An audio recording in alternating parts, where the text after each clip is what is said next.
Hi, I'm Teacher Luke, and I create these stories here on English Stories Ready. I hope you find them helpful. If you do me a huge favor and subscribe to this channel and write yes in the comments below to let me know that you enjoy them. That means the world to me. I hope you enjoy these stories, and I hope that you see the benefit of listening in English. If you want to learn more about what we do at English Stories Ready, there is more information down here in the video description. But enough from me, let's just jump into today's story, and I hope you enjoy it. Your body language may shape who you are.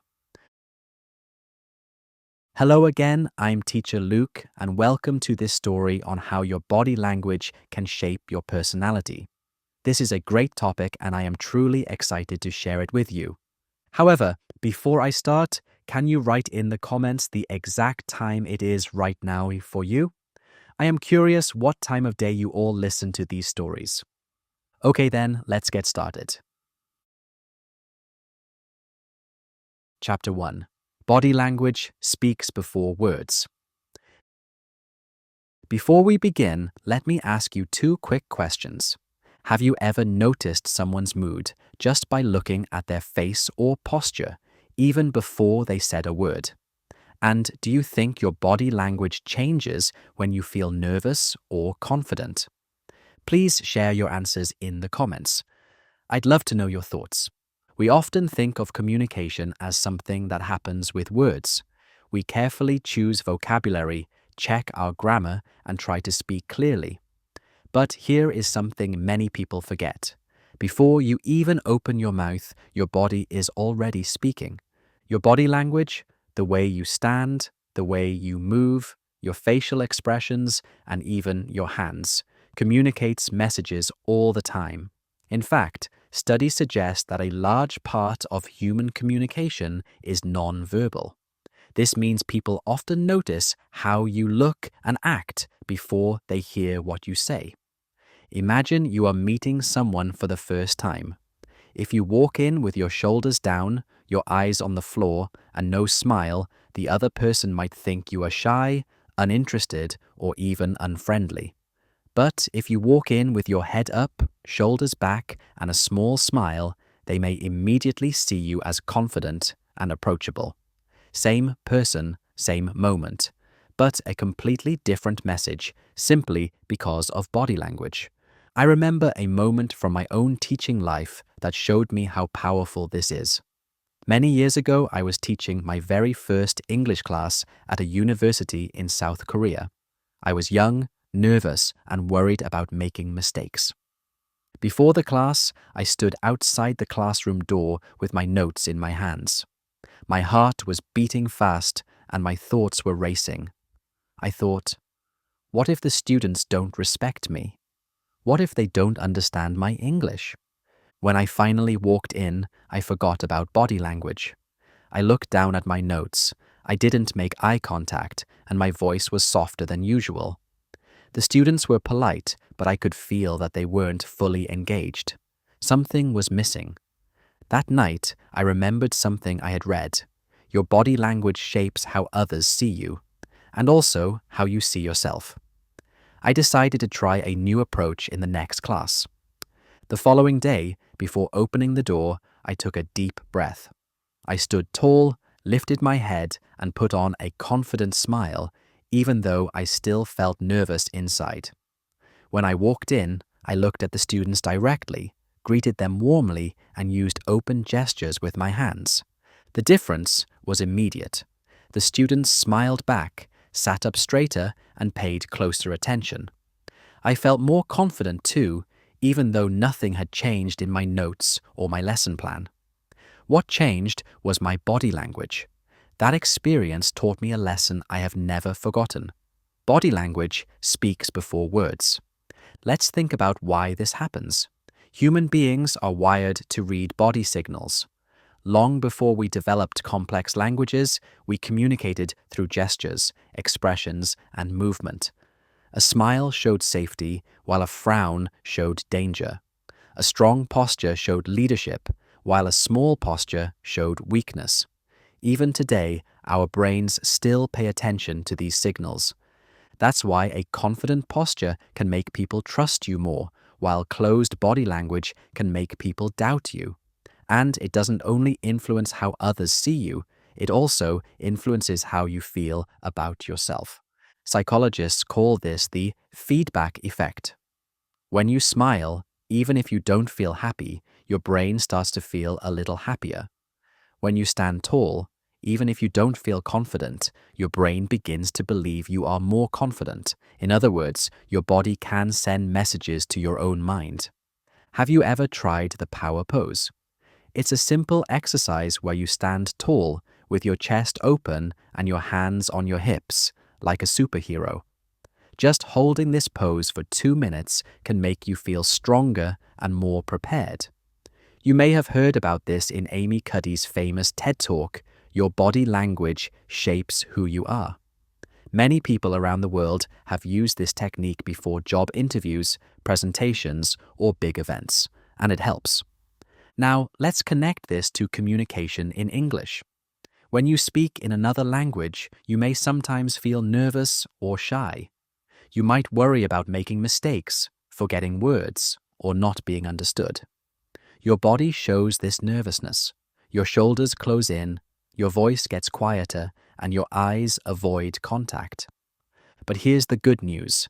If you consciously change your body language, you can change the way the conversation goes. For example, if you sit or stand up straight, look the other person in the eye, and use simple hand gestures, the listener will see you as more confident. And when they react positively, you will also start to feel more confident inside. It's a cycle. Let's look at some practical body language tips you can use right away.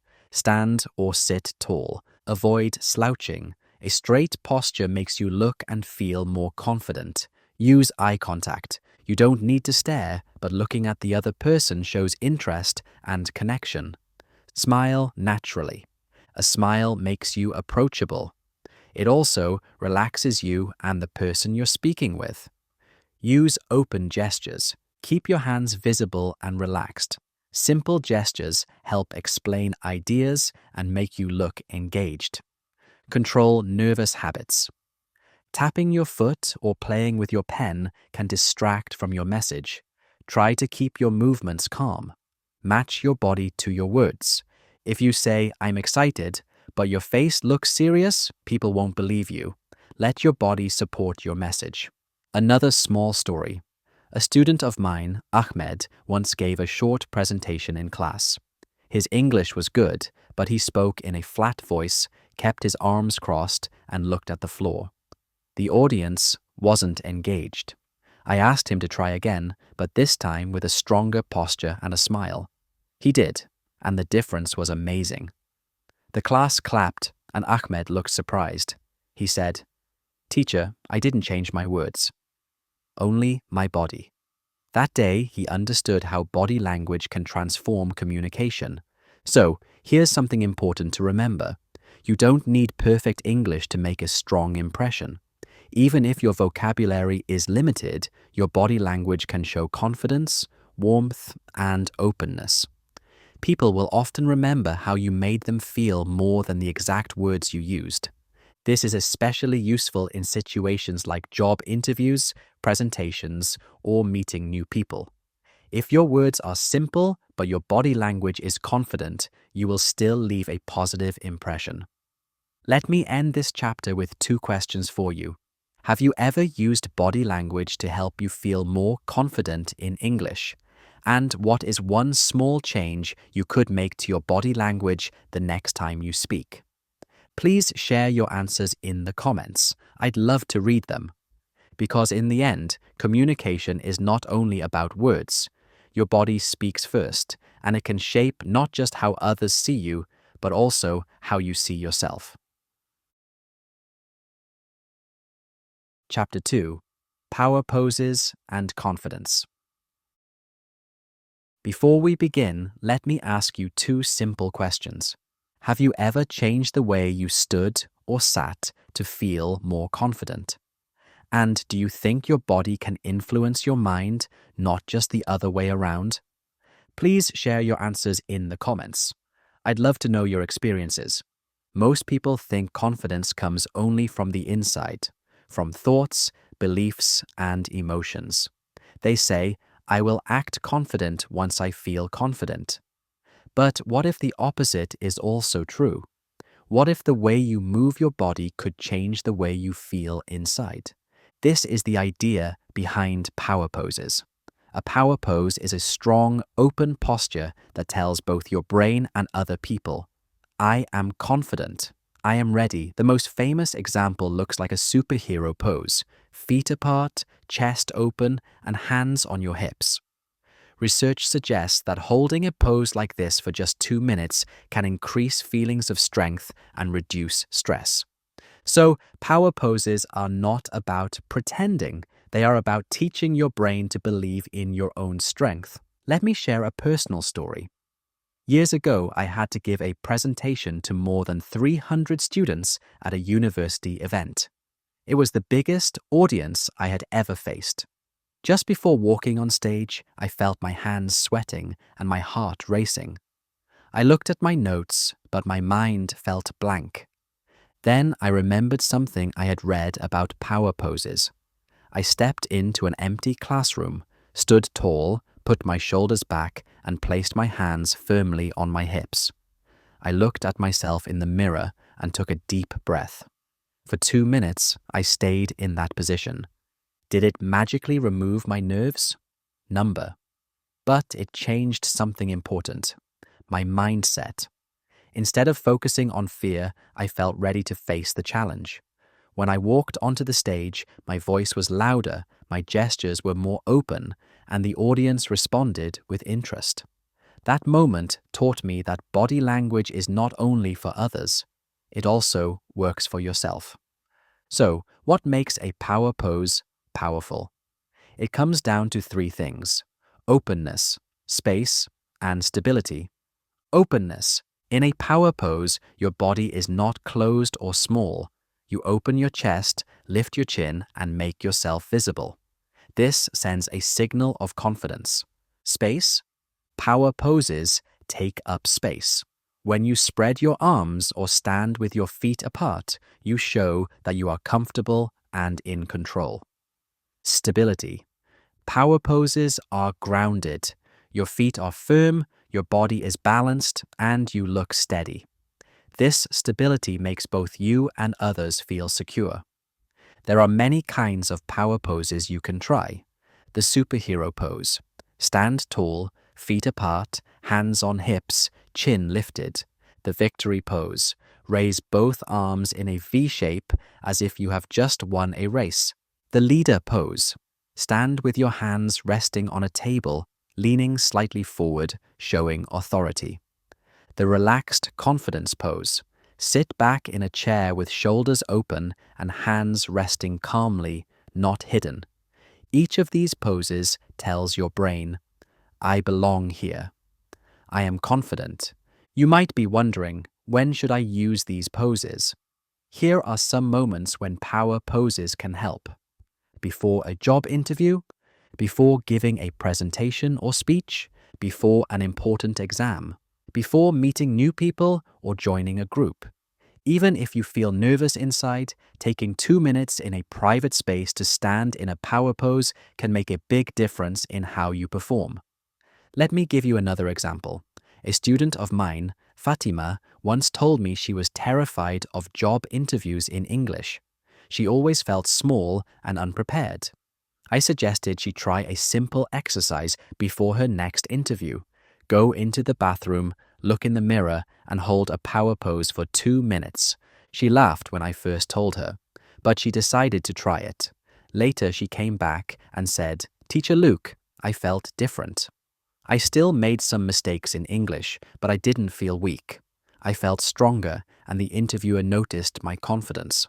That small change in posture helped her show her real abilities. Without it, her nervousness might have hidden her strengths. It's important to remember that confidence is not about never feeling nervous. Everyone feels nervous sometimes, even experienced teachers, actors, or leaders. Confidence is about managing that nervousness so it doesn't control you. Power poses are one tool to help you do that. Some scientists debate how much power poses change the body's chemistry, like hormones. But even if the biological effect is small, the psychological effect is clear. When you take up space, open your posture, and breathe deeply, you feel stronger. And that feeling influences how you act. Now, how can you practice this in daily life? Here are a few steps. Practice privately. Stand in front of a mirror at home and try a power pose. Notice how it feels. Use it before challenges. Before your next English conversation, presentation, or interview, hold a pose for 2 minutes. Combine it with positive self-talk. While standing tall, say to yourself, I can do this. I am ready. Words and posture together create a stronger effect. Bring small changes into daily posture. Even when sitting, avoid crossing your arms tightly or looking down. Keep your chest open and your head lifted. These small habits build long-term confidence. Let's connect this back to communication. When you speak English, people don't only listen to your words, they also read your posture, your gestures, and your expressions. If your body says, I am nervous and unsure, then your message may feel weaker, even if your grammar is correct. But if your body says, I am confident and open, then your message feels stronger, even if your words are simple. This is why I tell my students, confidence in English is not only about vocabulary, it is about how you carry yourself. Simple English plus strong body language is often more effective than advanced English plus weak body language. Let me finish with 2 questions for you. When could you try a power pose in your daily life? Before school, work, or a conversation in English? And which pose, superhero, victory, leader, or relaxed confidence, feels most natural for you? Please share your answers in the comments. I'd love to hear how you use these techniques, because in the end, confidence is not just something you wait to feel. It is something you can create with your body, your posture, and your presence. Chapter 3. Practice positive body language. Before we begin, let me ask you 2 questions. Have you ever noticed how someone's smile or posture made you feel comfortable immediately?